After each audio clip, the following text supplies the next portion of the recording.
Žene iz Gornjih Orlovaca i okoline svoj su dan proslavile uz večeru, muziku i ples. I ovoga puta pokazalo se kako je malo potrebno da se žene izmorene od svakodnevnih obaveza na poslu, kod kuće i u porodici opuste i zabave, te barem jedne večeri zaborave na radnu svakodnevnicu i obaveze kojima nikad kraja. Vama se svima zahvaljujem što smo se ovako proveselili, što smo se ovako počastili i što ste nas dočekali sa osmijehom, sa pićem, sa jelom.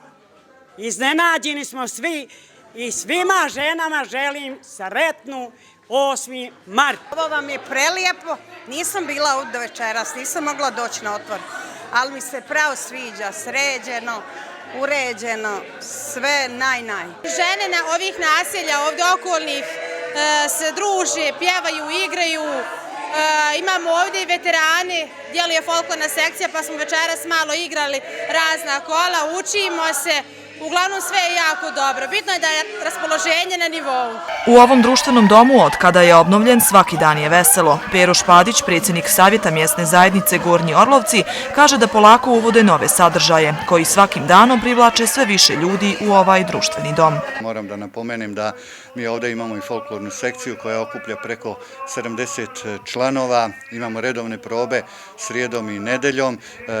U toj sekciji našao se veliki broj djece sa ovog područja, ali i odraslih, dakle osoba odraslih ljudi koji žele da nauče nešto iz folklora.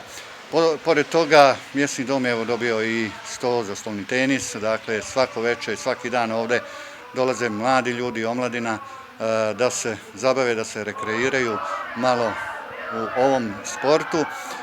Na neki način, evo, mjesna zajednica Gornji Orlovci zaživjela je svoj pravi život, a ovaj dom je u svakom slučaju dobrodošao. Na kraju večeri svaka je žena dobila fotografiju sa druženja. Skroman, ali iskren dar kojim su predstavnici ove mjesne zajednice svim ženama simbolično zahvalili na svom njihovom trudu, radu i činjenici što svijet čine ljepšim.